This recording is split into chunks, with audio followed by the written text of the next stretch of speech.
Hi అండి, అందరికీ నమస్తే. మీరు టైల్స్ గానీ, మార్బుల్స్ గానీ ఫ్లోరింగ్‌లో వేసుకునేటప్పుడు ఖచ్చితంగా ఈ పెస్ట్ కంట్రోల్‌కి సంబంధించిన పైప్ లైనింగ్ అనేది వేసుకోవాలండి. ఈ పైప్ లైనింగ్ అనేది వేసుకోవటం వల్ల మనకు చాలా ఉపయోగాలైతే ఉంటాయి. కొంతమంది నార్మల్‌గా స్ప్రే చేస్తాం ఇలాంటివన్నీ చెప్తూ ఉంటారు. అలాంటి వల్ల మీకు యూజ్ అయితే ఉండదనమాట. మనకి ఈ విధంగా పైప్ లైనింగ్ అనేది మన ఫ్లోరింగ్‌లో గనుక వేసుకున్నట్లయితే మనం వీటికి సంబంధించి చెదలు గానీ, ఎటువంటివి రాకుండా మనం జాగ్రత్త తీసుకోవచ్చు. ఫ్యూచర్‌లో ఒక 6 నెలల తర్వాత, ఒక సంవత్సరం తర్వాత కూడా మనం వీటికి సంబంధించి జాగ్రత్తలనేవి తీసుకోవచ్చు. ఇలా ఈ పెస్ట్ కంట్రోలింగ్ వల్ల మనకు లైఫ్ లాంగ్ ఉపయోగం అనేది ఉంటుంది. వీటి గురించి పూర్తి ఇన్ఫర్మేషన్ అనేది తెలుసుకుందాం. వీటి కాస్ట్, ఒక అడుగు ధర ఎంత తీసుకుంటారు ఏంటి, ఇలాంటి వివరాలు కూడా తెలుసుకుందాం. వీడియోని అయితే పూర్తిగా చూడండి. ఇక్కడ చూస్తున్న ఈ బ్లాక్ కలర్ పైపులు ఏవైతే ఉన్నాయో వీటిని యాంటీ టర్మేట్ రెటిక్యులేషన్ పైప్లని పిలుస్తూ ఉంటారండి. వీటిని ఎక్కువగా మనం ఫ్లోరింగ్స్ లో యూజ్ చేసుకోవడం అయితే జరుగుతుంది. ఎందుకు అన్నట్లయితే మెయిన్ గా చెదల ప్రాబ్లం అండి. చెదలు కావచ్చు, మన ఇంట్లోకి వచ్చే బొద్దింకలు కావచ్చు, ఇలా చాలా కీటకాలు ఇలాంటివన్నీ కూడా మన ఇంట్లోకి వస్తూ ఉంటాయి. సో అలాంటి వాటిలన్నిటికీ కూడా వన్ అండ్ ఓన్లీ సొల్యూషన్ ఏంటన్నట్లయితే ఈ పైప్ సిస్టమ్ అన్నమాట. ఇది మనకి ఇప్పుడే కాదండి, ఫ్యూచర్ లో కూడా మనకి ఉపయోగపడుతుంది. జస్ట్ మనకి ఫ్లోరింగ్, మీ టైల్స్ కానీ, మార్బుల్స్ కానీ, గ్రానైట్ కానీ ఏ ఫ్లోరింగ్ చేసుకున్నా దానికి ముందు మీరు చేసుకోవాల్సిన పని ఈ పెస్ట్ కంట్రోలింగ్ పైప్స్ అనేవి వేయించుకోవటం అనమాట. ఇవి గ్రౌండ్ ఫ్లోర్ లో మనం పెట్టించుకోవచ్చు అండి, అలాగే ఫస్ట్ ఫ్లోర్ లో కూడా మనం పెట్టించుకోవచ్చు. మీకు ఎక్కడైతే పెస్ట్ అనేది మీకు చెదలు అనేది ప్రాబ్లం అనేది వస్తుందో, అంటే మీకు ఇక్కడ వుడ్ దర్వాజాలు కనిపిస్తున్నాయి కదా, ఇలా వుడ్ దర్వాజాలు కావచ్చు, అలాగే మీరు ఫస్ట్ ఫ్లోర్ లో చేసుకున్నా సరే మీరు దర్వాజాలు అనేవి పెట్టుకుంటారు. సో అక్కడ అలాగే మీరు హౌస్ లో ఇంటీరియర్ పర్పస్ లో కబోర్డ్ వర్క్స్ ఇలాంటివన్నీ కూడా చేసుకుంటూ ఉంటారు వుడ్ తోటి. సో అలాంటి పర్పస్ లో కూడా మీరు ఈ పెస్ట్ కంట్రోలింగ్ పైప్ సిస్టమ్ అనేది మీరు ఇన్స్టాలేషన్ అనేది చేయించుకోవచ్చు. వీటిలో చిన్న చిన్న మైక్రో హోల్స్ అయితే ఉంటాయండి.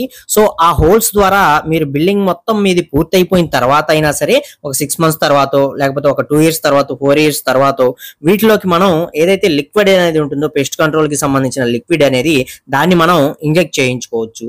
ఇలా ఇంజెక్ట్ చేయించుకోవడం ద్వారా ఫ్యూచర్ లో కూడా చెదలు అనేది మన ఇంటికి పట్టకుండా జాగ్రత్తలు అనేవి తీసుకోవచ్చు. ఈ పైప్స్ యొక్క లైఫ్ కూడా ఎక్కువేనండి. సుమారుగా మనకి ఒక 60 years 60 సంవత్సరాల వరకు కూడా ఈ పైప్స్ యొక్క లైఫ్ అనేది ఉండటం జరుగుతుంది. అసలు వీటికి ఎంత ఖర్చు అవుతుంది అనేది చెప్తానండి. మీరు సింపుల్ గా ఒక రూమ్ లో చేయించుకునే పని అయితేనే, మీరు ఇక్కడ చూస్తున్నట్లయితే ఈ రూమ్ ఏదైతే ఉందో ఈ రూమ్ లో మనకి వాల్స్ అనేవి ఎక్కడెక్కడ వస్తాయో వాల్స్ కి చుట్టూ కూడా మనకి 4 వైపులా కూడా ఈ పైపులు అనేవి పెట్టడం జరిగింది.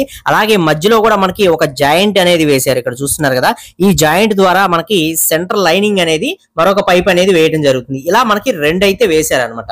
సో మొత్తంగా మనకి సపోజ్ మీ యొక్క రూమ్ సైజ్ అనేది 12x12 సైజులో అయితే ఉందనుకోండి, దానికి సంబంధించి మొత్తం గోడల వైపు 4 12లు అనేవి మనకి రావడం జరుగుతుంది. అలాగే సెంటర్ లో 2 పైపులు అనేవి వేస్తారు కాబట్టి అవి ఒక 2 12లు అనమాట. మొత్తం మనకి 6 12లు 72 అడుగుల దాకా మనకి రావడం జరుగుతుంది. సో ఈ పైప్ లైనింగ్ అనేది ఇన్స్టాలేషన్ అనేది చేయించుకోవడానికి ఒక అడుగు ధర వచ్చేసరికి 22 రూపాయల నుంచి 25 రూపాయల వరకు కూడా ప్రజెంట్ మార్కెట్ లో ఛార్జ్ అనేది చేయడం జరుగుతుంది. ఇది ఏరియాని బట్టి ఒక 2 రూపీస్, ఒక 1 రూపీ అనేది అటు ఇటుగా తీసుకుంటూ ఉంటారు ఏరియా వైజ్ గా అనమాట. సో మనకి 72 అడుగులు అనేది వచ్చింది కాబట్టి 22 రూపాయల చొప్పునే మనం చూసుకున్నట్లయితే 1584 రూపాయల దాకా కాస్ట్ అనేది అవడం జరుగుతుంది. ఓన్లీ ఈ పైపులు అనేవి మనకి ఇన్స్టాలేషన్ అనేది చేయడానికి, పైపుల కాస్ట్ ప్లస్ మనకి మెటీరియల్ మొత్తం లేబర్ ఖర్చు మొత్తం కలుపుకొని, తర్వాత వీటికి సంబంధించి లిక్విడ్ అనేది మనం కొనుక్కోవాల్సి ఉంటుంది అనమాట.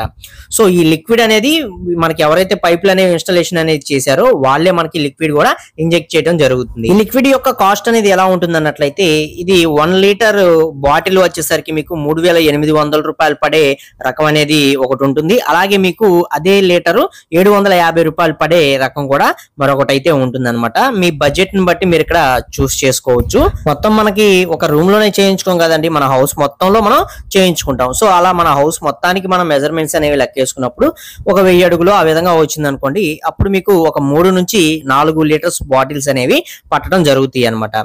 సో ఇలా మనకి కాస్ట్ వైజ్ గా డిఫరెన్స్ అనేది ఉంటుంది. సో పెస్ట్ కంట్రోల్ అంటున్నారు, ఈ పైపులు అనేవి ఫ్లోరింగ్ లో వస్తాయి అంటున్నారు. సో మనం దీనిపైన టైల్స్ కానీ, మార్బుల్స్ కానీ వేసేసుకుంటాం.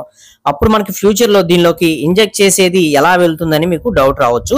ఈ పైప్ లైన్ వీటన్నిటికి సంబంధించి మనకి కనెక్షన్ అనేది బయట వైపు ఇవ్వడం జరుగుతుంది. ఇక్కడ చూస్తున్నారు కదా, హౌస్ లోపల నుంచి వచ్చే పైప్ సిస్టమ్ మొత్తం కూడా మనకి బయటకి కనెక్షన్ అనేది ఇస్తారు. సో ఆ బయట ఇచ్చిన కనెక్షన్ ద్వారా మనం వాటర్ లో ఈ లిక్విడ్ ఏదైతే ఉంటుందో ఈ లిక్విడ్ ని చిన్న మోటార్స్ ద్వారా లోపలికి మనకి పంప్ చేయడం జరుగుతుంది అనమాట. సో అలా లోపలికి వెళ్ళి చిన్న చిన్న మైక్రో హోల్స్ అంటే అని చెప్పుకున్నాం కదా, అలాంటి మైక్రో హోల్స్ ద్వారా మనకి ఏంటన్నట్లయితే మన ఫ్లోరింగ్ మొత్తం కూడా స్ప్రెడ్ అవుతాయి. అలా స్ప్రెడ్ అయ్యి మీకు ఎక్కడైనా పెస్ట్ గానీ మనకి చెదలు గానీ ఇలాంటివి పురుగులు ఏమన్నా మనకి అక్కడ జనరేట్ అవుతున్నా, గుడ్లు అలాంటివి ఏమన్నా క్రియేట్ చేస్తున్నా, ఇది వెళ్ళి వాటిని పూర్తిగా మనకి డిస్ట్రాయ్ చేస్తుంది అనమాట. సో అలా మనకి ఇది ఇప్పుడే కాకుండా ఫ్యూచర్ లో కూడా మనకి ఉపయోగపడుతుంది. సో మీరు పెస్ట్ కంట్రోలింగ్ అనేది చేయించుకుంటే ఇలా లైఫ్ ఉండేవి ఇలాంటివి చేయించుకోండి. ఇవి కాకుండా మనకి కొంతమంది హోల్స్ చేసి హోల్స్ లో వేస్తామండి ఇలాంటివి చెప్తూ ఉంటారు. వాటి వల్ల ప్రెజెంట్ అప్పటికి యూజ్ ఉంటుంది కానీ ఫ్యూచర్ లో యూజ్ అయితే ఉండదు అనమాట. సో ఇలా డిఫరెన్స్ అనేది ఉంటుందండి. మీ హౌస్ కి సంబంధించి ఈ జాగ్రత్తలు అనేవి పాటించినట్లయితే మీ యొక్క హౌస్ యొక్క లైఫ్ అనేది ఎక్కువ సంవత్సరాలు ఉండటానికి ఒక ఛాన్స్ అనేది ఉంటుంది.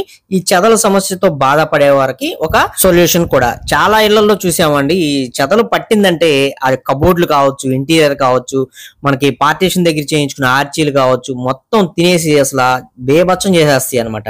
కొత్తగా పెట్టుకున్న దర్వాజాలు టేక్ వుడ్ దర్వాజాలకు కూడా చాలా వరకు కూడా చెదలు అనేది పట్టడం జరుగుతుంది ఈ మధ్య కొన్నిటికి చూసుకున్నట్లయితే. సో ఇలాంటి వాటిలన్నిటికీ చెక్ చెప్పాలి అన్నట్లయితే కంపల్సరీ ఇలాంటి వర్క్స్ కూడా మన హౌస్ కన్స్ట్రక్షన్ లో మనం ఇంక్లూడ్ చేసుకోవాల్సిన అవసరం అయితే ఉంటుంది. బాగా గుర్తు పెట్టుకోండి. ఈ వీడియోలోని ఇన్ఫర్మేషన్ మీకు నచ్చింది, యూజ్ అవుతుంది అనుకున్నట్లయితే తప్పకుండా ఒక లైక్ చేసి సపోర్ట్ చేయండి. ఫస్ట్ టైం కనుక మన ఛానల్ చూస్తున్నట్లయితే సబ్స్క్రైబ్ చేసుకోండి. పక్కనే ఉండే బెల్ ఐకాన్ అనేది ఆల్ లో పెట్టుకోండి. మరొక మంచి వీడియో అయితే కలుసుకుందాం. Okay, thank you for watching guys.